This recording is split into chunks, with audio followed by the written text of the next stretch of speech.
We want to make sure when we're using traps indoors that we're placing them in hard to reach areas like inside cabinets or above them, putting them underneath or behind refrigerators where kids and pets cannot reach as easily, or behind appliances in general or large pieces of furniture. Placing these is not only going to be ideal for your pet and child safety, but your results as well.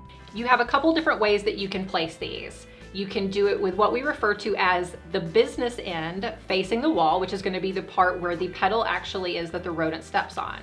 So if we take this trap and we set it, we're going to take this part and place it against our wall. This way, as the rodent comes from either direction, it's going to be able to cross right over that pedal and get a hold of that bait and get caught.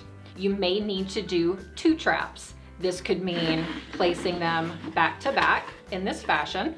That way we've got business in from either direction that they're coming from. No matter which way they go, they're gonna run into a trap. If you like this video and you wanna see more, head over to our channel, give this video a thumbs up, make sure you hit that subscribe button and check out our other how-to and DIY videos. Thanks for watching.